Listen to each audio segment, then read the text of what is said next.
Sukses ya Ji untuk interviewnya nanti. Pak, Haji diterima kerja, Pak. Pak, Haji lulus, Pak. Beda masa, satu rasa. Sukun spesial baru. Tapi kunane kuno, Nabi sekalipun itu yang namanya orang yang mendengar, tetap ada yang menolak. Konsep perang di luar kota itu kan secara teori militer itu rasional. Bikin kontak ya rasional. Tapi orang yang berpendapat tadi, ya Rasulullah kita di rumah saja, itu ya gelap. Kayak tadi, orang yang ingin memakmurkan masjid kemudian, kan saya seperti itu ya gelap. Kalau pikiran saya, suatu saat dia sadar, intinya sadar, terus sowan saya sadar. Karena ya muridnya ada murid beda angkatan ya, dia semi-semi teman-teman. Saya omongin ini, Jom kowe nak pancen seneng masjid tenan, masjid itu sudah jadi problem bagi umat. Misalnya gini, aja sampai, kenapa ora nyupir angkot? Demi nak mirno masjid. Kenapa ora tugas satpam demi makmurno masjid? Berarti masjid ini menjadi problem penghalang dari sistem sosial ekonomi. Kowe seneng masjid darani problem. Kowe seneng masjid dianggap kambing. Ya udah, sholat jamaah saja, sholat jamaah di masjid. Terus yang nganggur-nganggur ya ke masjid. Tapi kalau yang sibuk ya monggo, asal itu halal ya ibadah. Ketika Nabi setiap aktivitas muslim asal halal itu apa? Makanya kita harus. Nah, tapi kan pendapat seperti ini itu kan kadang dibantah juga. Tapi kan Ramadan Gus tahun pisan, mosok mungkin ora setuju. Tak. Bukti kalau dia hati nafsi tak tes. Ya wes aku setuju. Syaratnya ketuane takmir ra kowe. Jadi masjid rame pas kowe ra ketua takmir. Isen dene karena dia ingin punya prestasi. Berarti sawang wow pas dia ketua takmir. Hatun nafsi enggak? Hatun nafsi pasti dia itu cari. Ya jajal pengajian sing gede-gede. Mergo pengurus takmire kok pengen pas era dene tau pengajian gede. Pas gak pengurus takmir terus ana pengajian gede. Apa rame-rame bareng. Padahal orangnya sama. Nah itu ulama itu tukang ngomong seperti itu. Mungkin menyakitkan, tapi ulama itu terus ngomong seperti itu. Supaya agama ini dibawa berdasar ikhlas, bukan hadun, bukan kepentingan pribadi. Tapi tentu ulama tetap ngomong, itikaf ya sunat, baik, kerja ya baik, amal lainnya asal baik ya baik. Ngomong gitu. Tapi kan mangkal loh akhir ulama, karena bagi pengurus masjid, baik itu pas Ramadan ya masjidnya rame. Bagi yayasan yatim piatu amal apa ya dikekno yayasan yatim piatu. Bagi KBIH, bagi travel amal apa ya umroh. Ya ta. Di tenan kula raguyan. Mana mungkin travel umroh dalil kowe nek duwe dhuwit luwih kekno yatim, kekno masjid, gak payu travel. Tapi dalilnya al umroh ilal umroh kafaratun lima bainahuma. Umroh itu yang mengkafaroi dosa. Jadi dan itu kersane Allah, orang macam-macam pikirannya kersane Allah dan baik-baik saja. Dunia diokala-kali ini ya baik-baik. Ya Allah ya tenang aja tetap suka. Cuma ulama harus ngomong seperti saya. Jadi karena keterbatasan manusia sehingga yayasan yatim piatu mesti ngomong seakan-akan ibadah terbaik yang nyumbang yatim piatu. Nanti yang di travel ibadah terbaik ya sowan nabi umroh. Nanti sing jamaah thariqah ya ibadah terbaik itu thariqah. Semua dan itu semuanya baik enggak masalah. Kita ada enggak masalah. Tapi kalau memaksa orang lain harus seperti itu dan mengkerdilkan kebenaran hanya surahnya, gambarannya seperti itu, kita sebagai ulama harus melawan. Karena Nabi Dawuh kebaikan itu sekian jumlahnya. Nabi menyebut di satu majelis itu 60. Sampai yang di antara yang disebut itu nganti ana sing jorok. Wa fi buti ahadikum sedekah. Kowe ngeloni bojomu iku sedekah. Sampai sahabat takok, ya Rasulullah masa urusan gitu ibadah. Ayat ahaduna syahwatahu wa wala alaihi ajrun. Masa urusan kelon itu ganjaran ibadah. Nabi jawab, apa kata Nabi, faqih falawadu fi haramin akana alihi wisrun. Kalau andikan dia meletakkan mental seksnya atau aktivitas seksnya di luar yang halal, apakah itu tidak dosa? Iya ya Rasulullah. Kata Nabi wa kadzalika begitulah kalau diletakkan di halal dia juga dapat apa paham. Terakhir Nabi ngendikan aku fusyarroka anin nas fa innaha shadaqatun minka ala nafsi.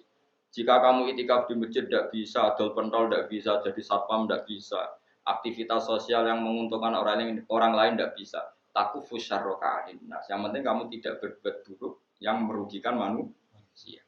Sehingga sampai ada riwayat dari orang sufi, ibadahnya orang zaman akhir itu tidur karena anak tidur itu gak ganggu wong. Iya, paling bojo tok sepeten. Tapi kan yo nyopet yo ora, zina yo ora, ndelok wong ayu yo ora. Nah, itu sampai Nabi terakhir nyebut. Dari sekian kebaikan tuh kalau gak mungkin kata Nabi takuf fusarroka anin nas fa inna hasodaqatan minka ala nafsi. Sementing kamu tidak melukai atau merugikan orang apa? Sehingga misalnya ulama kok ngerti ada orang tidur di rumah, wong apik, gak ganggu wong. Ana bajingan mati, wong apik, iso bajingan meneh. Nah, kira masyhur orang ana bajingan mati, kiai tenan ya. Saya ge mayit niku wong gak siap di saya. Bajingan sih. Saya padahal ning atine kiai nek mati apik dong ora iso bajingan. Akhir dari bajingane ya wis mati. Wis sekarang ngakhiri bajingan apik ta elek. Apik. Berarti matine elek ta apik. Apik. Maksudnya kiai ku apik mati ini ora apik wonge. Lah wong gak trimo pikirane apik iku. Wonge lagi kiai ndake sepinter maksudnya. Apik nggih niki. Ngomong keberatan. Ayo mun apik, ya sesuk kan wedi yo. Nggih apik. Lah itu ilmu. Jadi ngaji ilmu itu orang harus punya kesiapan pendapat meskipun itu kita tidak siap. Jadi wasa antak rohusya wa khairul lakum. Pendapat meskipun kamu kadang tidak cocok, bisa saja menurut Islam itu ini lebih apa? Karena tadi kebaikan itu sekian bentuk. Bisa ulang kebaikan itu sekian apa? Jadi kalau suwon misalnya sampai pengurus tamir masjid, agen masjid rame ya gak apa-apa. Itu memang bidang kamu. Tapi pastikan hati kamu ingin ramai itu gak kepengen prestasi karena kamu sedang ketua takmir. Bener-bener ingin masjid ini ramai. Bukan ketuanya rakwel lah. Tapi problemnya di Indonesia, anak ketuanya rakwel kok itu umum no ambisi. Orang ketua kok degraan. Angel urip kumpul wong. Akhirnya zaman Nabi pun karena yang seperti ini terjadilah orang munafik. Tapi ini sunnatullah mau apa? Di khailah fi sunnatullah. Kalau orang terkasihnya Allah saja gak bisa menghilangkan orang munafik, apalagi kita tambah tidak bisa. Dan itu bagus. Ada orang munafik itu bagus. Ngetes iman, apa? Seru, apa? Seru. Munafik itu mari dunia, apa? Seru. Wong itu ya kersane pangeran pun nang ngandel kula. Kabeh ning dunya kabeh kersane pangeran. Ana wong kafir, ana munafik kabeh kersane pangeran. Kita kok nglakoni syariat. Bon singkat cerita, Nabi itu dikepung tertekan sekali. Itu sampai 26 hari. Sebagian riwayat mengatakan 1 bulan. Karena dibulatkan. Itu yang pasnya itu sampai 26 hari. Wa balaghatil qulubul hanajir. Itu orang-orang Islam pun sampai watadunnu billahi dununa. Manane dununa al-mukhtalifata kang selang-seling. Beda-beda. Manane bin Nasri kadang yakin ditulung Allah, wal yaksi lan kadang wis putus asa. Jadi kadang ya umat imane, wis tetep Allah nulung, dinteni sesuk ora, tetep nulung. Bareng wis 2 minggu, ketoke ora, ketok. Kayak wong latihan kiai gitu. Wis kuwesuan melarat tak wis. Ketoke kudu alih profesi. Itu ya enggak apa-apa, namanya manusia. Kados niki sahabat saja yang orang terbaik setelah Rasulullah. Mereka watadunnu billahi dununa. Manane ayil mukhtalifata bin nasri wal ya'si. Kadang yakin ditulung pangeran, kadang wal ya'si putus asa ditulung pangeran. Mergo kewacau keadaan wis kacau banget. Gunalika ing dalam kono-kono panggonan utul ya den coba sapa al mukminuna pira-pira mukmin. Ukhtu biru tegese den coba sapa al mukminun dites sapa al mukminun. Liyata bayana wa dadi jelas sapa al mukhlis wong sing ikhlas minuwiri sanging liyane mukhlis. Wa zulzilu lanten guncangno sapa al mukminun furiku tegese diguncangno sapa al mukminun sidalan kelan guncangan sadikan kang banget min siddatil fazai saking bangete kaget yo omong sak omong wis ora tertib pikiran wis ora karu-karuan karena dikepung orang kafir dari berbagai sisi dan mereka semuanya niat membunuh repot loh Kang dikepung niat membunuh nah Indonesia kan paling banter sampean dikepung paling ke di penjara itu lewat pengadilan jadi jeda mboten dikepung wong kafir jan niatnya itu membunuh, rasa liwat pengadilan, rano pengacara, rano penjara kan. Niatnya wes siap dikepung wong sing niatnya jangan bunuh. Setelah membunuh rano urusan. Kemudian rano HAM, rano negara gak ada apa-apa. Sumpah kan? Oh sumpah kan. Mulanya tiang mukmin disebut hunalika tuliyal mukminuna wa zilzilun apa? Zilzalan syadidah. Akhirnya apa? Ketika dalam kegalauan seperti itu, kekacauan seperti itu Allah cerita, wadzkur id yaqulul munafiqun. Waskuran ini ngasira Muhammad diakulu nalikane ngucap sapa al munafiqun biro munafik. Waladina loro akeh dulu kang tetep ing dalem atine ladina maradun te loro. Mana loro uduk fa'tiqatin tegese lemah etikot.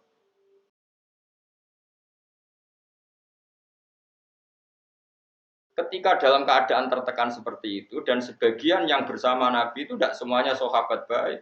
Ada juga sebagian mereka yang sebenarnya tidak sahabat, mentalnya munafik.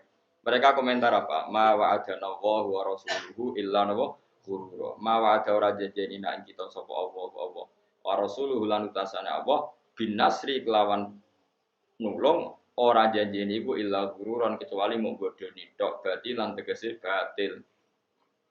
Walah nyatane jare Muhammad kekasih Allah ditulung nyatane dikepung wong kafir pirang-pirang dina ya ora berkutik. Pas paling dibodohi. Coba Rasulullah kayak apa sakitnya? Sudah terkepung, sebagian orang yang bersamanya menuduh beliau bodoh. Wah itu berat sekali jadi Rasul. Tapi Nabi ya tenang mau. Ya tidak mangkal sama orang munafik, ya enggak panik kesan. Masyhur itu hadis. Nabi guyon. Nabi dalam keadaan gitu cek guyon. Masyhur itu guyonnya Nabi. Jadi ketika bikin kontak dan orang sudah panik seperti itu, ada yang panik karena bawaan watak manusia ketika tertekan. Ini panik yang masih ditoleransi Allah. Seorang lagi ada panik karena bawaan manusia yang tadi orang mukmin tadi. Hanya waktu itu nabillahid dununa. Ada panik yang kemudian beri menjadikan alasan dia ragu kepada kebenaran Nabi. Mungkin ngaji nonton di rumah Nabi. Panik itu kan ada dua. Ada panik karena watak manusia. Misalnya sampean dikepung orang kafir, semuanya ingin membunuh Anda. Terus ada panik. Dungo ta ora? Apa menisan dungo husnul khotimah apa itu karuan. Padahal harusnya kalau Anda seorang mukmin sejati, jangan kesusu dungo husnul khotimah. Ini konteks perang, tetap kita ingin menang, mengangkat li'ilai kalimah illah. Jangan langsung mikir husnul khotimah, berarti Anda pecundang, kepengen nang mati terus melok-melok. Jadi kepengen memperjuangkan Islam kok nak mati senang, padahal mati itu akhir dari segalanya termasuk akhir dari perjuangan. Makanya Syekh Nawawi Banten berfatwa, orang minta mati saya itu tidak boleh kata Imam Nawawi Banten. Alasannya dengan kamu mati berarti berakhir juga potensi Anda berjuang. Yang boleh adalah kamu ingin hidup atau mati diridhani Allah. Nanti soal pilihannya Allah itu kamu hidup ya biar li'ilai kalimatillah. Kalau mati sebagai bukti nyawa kita lillah. Milik Allah. Tapi jangan fokus, kepengen mati syahid benar. Berarti Anda kan tidak siap mengawal Islam dengan jasad kamu, dengan kemampuan. Nah, ini cara Syekh Nawawi, ra usah yo itu mau mati napa syahid. Piye-piye mati syahid itu keceluk maktulal kafir, orang yang dibunuh. Bukan masalah dibunuhnya kan, tapi masalah terus kowe ra iso belo Islam. Paham? Jadi misalnya kados pas ngaji ngene kok dikepung wong kafir. Barang kowe panik mesti kalah. Ya Allah, kula nyuwun husnul khotimah. Berarti kamu tidak ingin Islam itu menang. Paham sih kalau ya ora usah donga, wis pokoke ya apa, lakukan yang terbaik. Jika saya hidup untuk la ilaha kalimatillah ya saya hidup. Jika sebaiknya mati karena sudah tidak dibutuhkan Islam, ya mati saniki mon keren, mumpung pas syahid. Ya mati pas demenan. Jadi udah gitu aja donga. Tapi jangan pangeran ojo mbok ajari kon milih satu fokus, itu tidak baik. Enggak tuh balik ke anak papat mau warat. Sebelum Gusti udah jadi bapak raro gunane aduk mati wae. Wong zaman urip ngel-ngel wong. Ora satu ngono. Iso wae pas melarat wis finish. Jadi jumlah melarat wis entek ning Roh Mahfud. Sesuk wesu. Malah pas sampai finish malah kowe wis putus. Enggak boleh. Wis ora usah dongo biasa. Ngerti-ngerti bojo minggat, anak minggat wis delok wae ora usah dongo. Kok pinter ngertiin aku ora kena deloki kok mulai.